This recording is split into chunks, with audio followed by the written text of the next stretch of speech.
Sejam todos muito bem-vindos ao Clio, canal de História e Literatura. E nesse vídeo nós vamos trocar algumas palavras sobre o revisionismo histórico.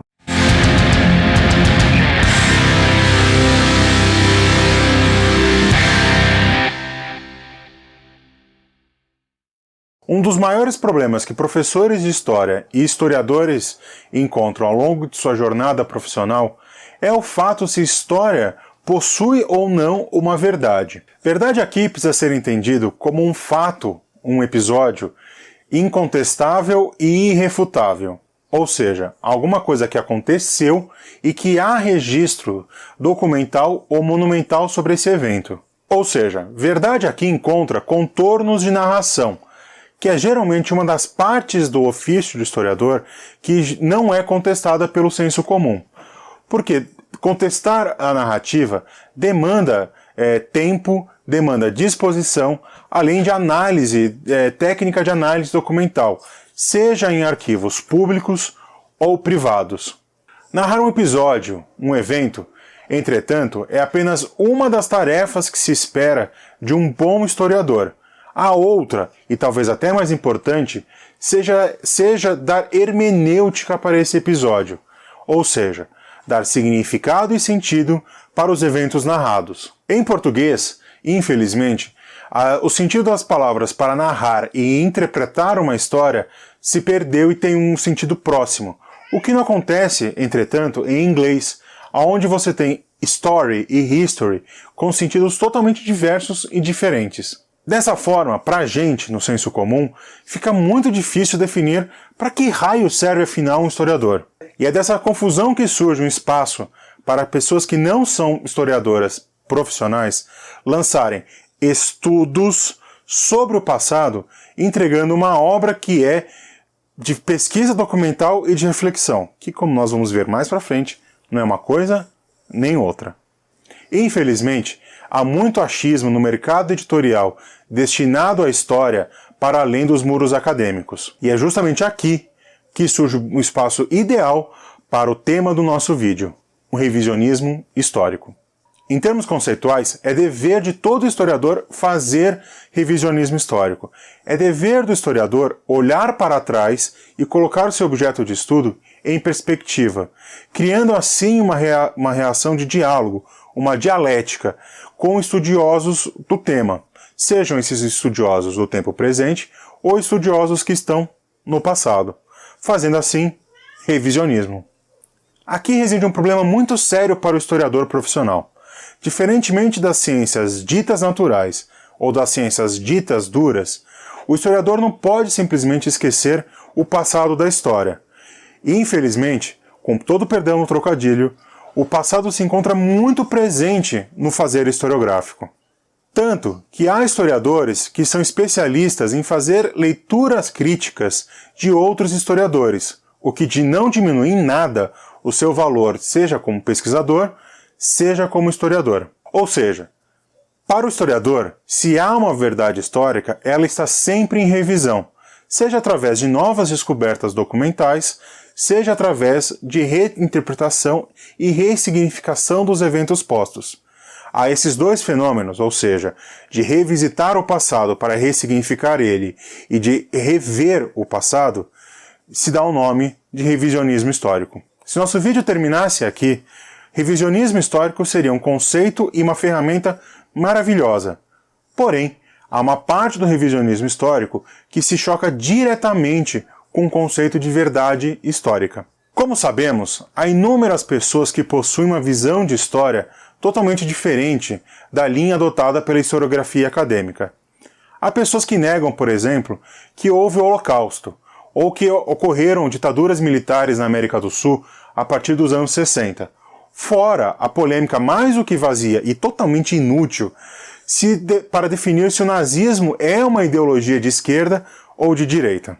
Esse tipo de revisionismo histórico tem um tom polemicista e é saturado de teorias da conspiração, fora que possui uma alta carga de teor ideológico. E ela se baseia simplesmente no fato que a história é uma ciência opinativa, ou seja, que depende apenas de quem a faz, ou seja, só é verdade histórica para um determinado sujeito.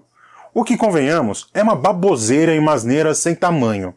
História possui sim verdade, ou pelo menos, verdades. Negar isso é negar conhecimento construído e constituído. Para fazer esse tipo de revisionismo tosco, de ficar simplesmente sendo polêmico ou falando que, por exemplo, a escravidão no Brasil não foi tão ruim porque os negros vendiam outros negros, ou que zumbi tinha escravo ou não tinha, o que é uma baboseira, não diminui em nada o peso da escravidão no Brasil. Enfim, isso é tema para um outro vídeo. Para fazer esse tipo de revisionismo, você não precisa ser historiador, muito menos fazer pesquisa historiográfica. Basta você ir no seu computador, abrir o Google ou a Wikipedia, ler meia dúzia de palavras e trazer essa meia dúzia de palavras para o seu repertório cultural, e assim definir o que é uma coisa ou o que não é. Isso é totalmente anticientífico e anti-histórico. Está muito longe do que é a história como ciência constituída. Evidentemente que a ciência histórica e a visão de mundo de quem faz a escrita da história possui uma relação de interdependência. Como a história é uma ciência subjetiva, ou seja, ela depende do sujeito, porque ela depende de recorte, ela depende de escolhas, a ideologia por trás do sujeito vai fazer diferença. Se você pegar um historiador, sei lá, estruturalista, e um historiador marxista sobre o mesmo objeto, eles vão chegar a conclusões de interpretação diferentes. Porém, eles não vão negar a história, eles não vão simplesmente pegar um fato que é constituído ou que é um fato construído e negar isso. Por exemplo, se você pegar dois historiadores, né, profissionais, não esses que vendem muitos livros por aí, e colocar um objeto sobre eles como a escravidão no Brasil, eles vão dar aproximações teóricas e ideológicas diferentes. Só que eles não vão falar, por exemplo, que só pelo fato do zumbi ter escravos, ou que negros compravam e vendiam escravos no Brasil, o peso da escravidão vai se diminuir. Uma coisa é você falar que zumbi tinha escravo, outra coisa é falar que pelo fato do zumbi ter escravo, não existe dívida histórica. Deu para sacar essa relação? Ou seja, se você tenta manipular a realidade material concreta para que ela caiba na sua realidade teórica, isso nada mais é do que fraude intelectual. Nunca caiam nessa armadilha. Em suma, é preciso sim haver revisionismo histórico. A história é uma das ciências mais dinâmicas em termos de humanidades, pois ela relaciona os mais diversos campos do conhecimento. Ela relaciona sociologia, filosofia, literatura, economia, demografia, estatística, entre outras coisas, para construir o seu objeto de pesquisa e seu objeto de teoria. Negar tudo isso, negar esse dinamicismo e essa revisão que novas descobertas trazem, é também negar ciência, é também negar o caráter científico da história. Só que se basear apenas na opinião é canalice. Era isso, pessoal. Temos um vídeo. Espero que eu tenha conseguido passar um pouco para vocês o que é o revisionismo histórico e as suas relações com as ideologias subjetivas e com a verdade histórica. Se você tem algum comentário, um apontamento, uma crítica, um elogio, seja que for, quiser se manifestar de alguma forma, usa a caixa de comentário aqui embaixo. É muito legal e muito importante para você, para a gente estabelecer esse diálogo.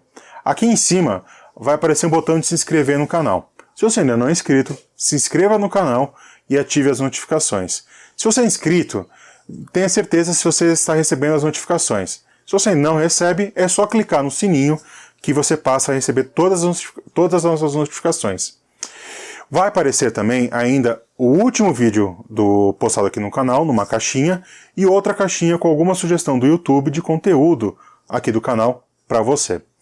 Não esquece de deixar o seu joinha, de compartilhar esse vídeo, e o resto é vida que segue.